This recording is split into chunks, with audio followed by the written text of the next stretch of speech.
Assalamualaikum warahmatullahi wabarakatuh. Salam sejahtera bagi kita semuanya.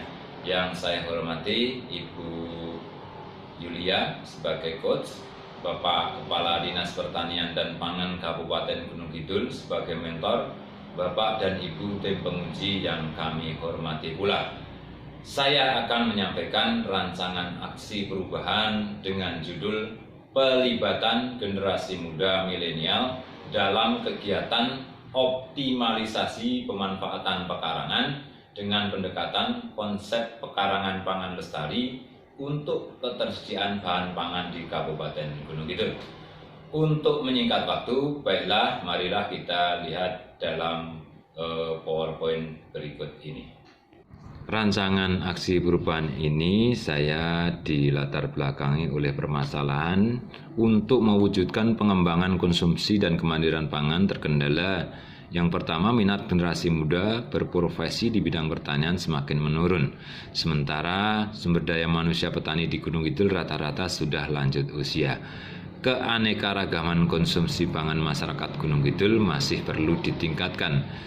Kebutuhan bahan pangan semakin meningkat yang diiringi dengan jumlah penduduk semakin bertambah, sementara lahan pertanian semakin berkurang.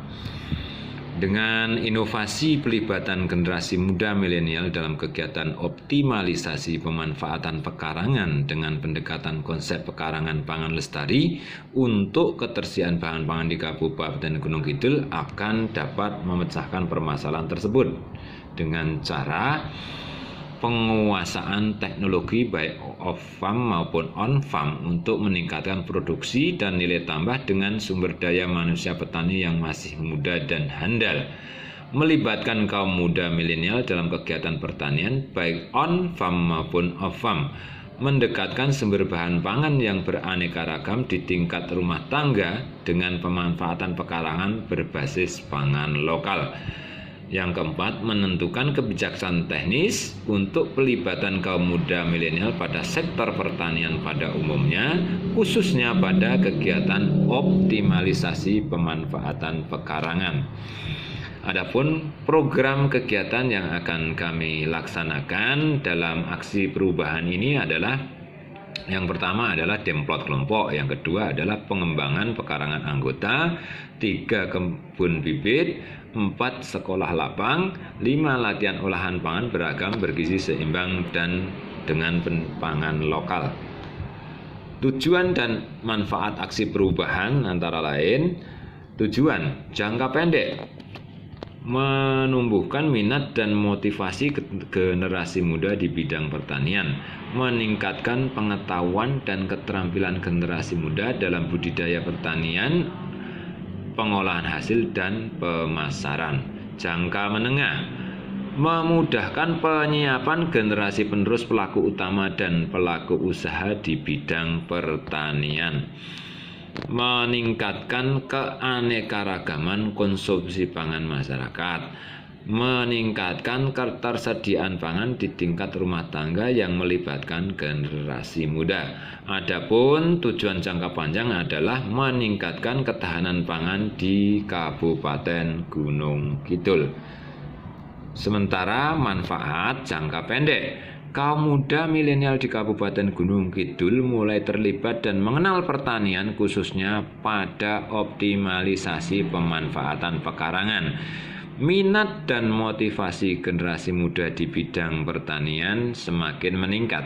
Jangka menengah, kaum muda milenial di Kabupaten Gunung Kidul semakin banyak yang berusaha di bidang pertanian. Pengetahuan, keterampilan generasi muda dan dalam budidaya pertanian, pengolahan hasil dan pemasaran meningkat. Konsumsi pangan masyarakat semakin beraneka ragam. Sedang manfaat jangka panjang, yaitu penyiapan generasi penerus pelaku utama dan pelaku usaha di bidang pertanian lebih mudah. Kaum muda milenial tumbuh menggantikan petani-petani lanjut usia menjadi petani yang maju, modern, dan mandiri. Ketersediaan pangan di tingkat rumah tangga yang melibatkan generasi muda meningkat. Adapun output kuncinya ada 5, yaitu yang pertama, terlaksananya Demprot di masing-masing kelompok sebanyak 52 kelompok wanita tani pada bulan April dan Mei. Sementara output kunci terdiri dari 5, yaitu yang pertama, terlaksananya Demprot di masing-masing kelompok sebanyak 52 kelompok wanita tani pada bulan April sampai dengan Mei.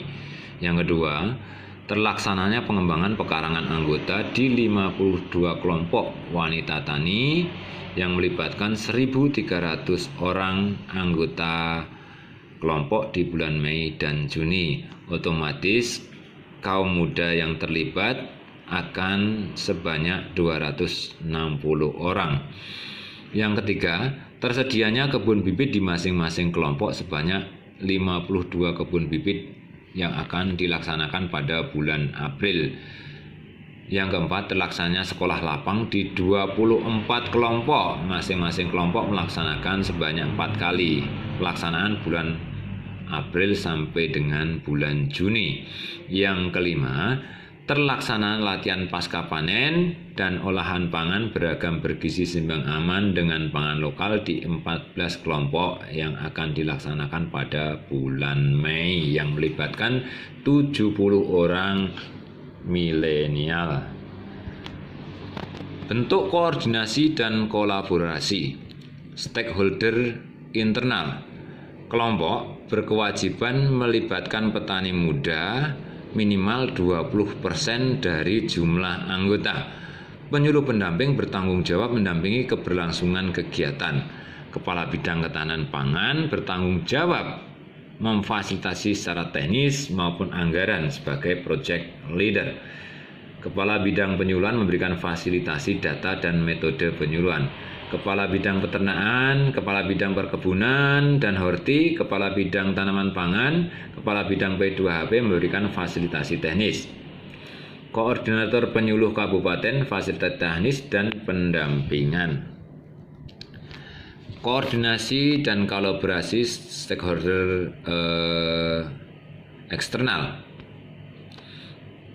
Badan Ketahanan Pangan Kementerian RI memberikan fasilitasi kebijakan dan anggaran. Dinas Pertanian dan Ketahanan Pangan DIY memberikan fasilitasi kebijakan teknis dan anggaran. Sementara Bapeda dalam perencanaan dan anggaran. BPTP Yogyakarta memberikan fasilitasi teknis. Tim penggerak PKK Kabupaten Gunung Kidul memberikan fasilitasi teknis dan pendampingan. Dinas Pendidikan Pemuda Olahraga memberikan data dan sasaran. Badan Pusat Statistik memberikan fasilitasi data. Kepala Desa melaksanakan fasilitasi replikasi kegiatan dan anggaran melalui APBDes. Tim aksi perubahan bisa dilihat pada gambar tersebut bahwa yang memberikan mandat yaitu dari proyek sponsornya adalah Kepala Dinas Pertanian dan Pangan Kabupaten Gunung Kidul, yang diberi mandat adalah Kepala Bidang Ketahanan Pangan yang dibimbing oleh Coach Ibu Yulia dan melibatkan penyuluh kabupaten, penyuluh pendamping kelompok, juga kepala seksi dan staf bidang ketahanan pangan. Adapun anggarannya ini terdiri dari anggaran APBD Kabupaten, APBD Daerah Istimewa Yogyakarta dan APBN dengan total anggaran sebesar 801 juta rupiah. Ini merupakan dana fasilitasi bantuan pemerintah berupa keuangan dan bantuan hibah barang. Kemungkinan kendala dan strategi dalam mengatasi. Kendala yang mungkin dihadapi adalah bahwa kegiatan yang banyak outingnya, sementara keadaan masih darurat COVID sedang berlangsung. Untuk mengatasi, kami akan mempergunakan media yang ada sebagaimana protokoler yang telah ditentukan dalam waspada COVID. Demikian yang bisa kami sampaikan.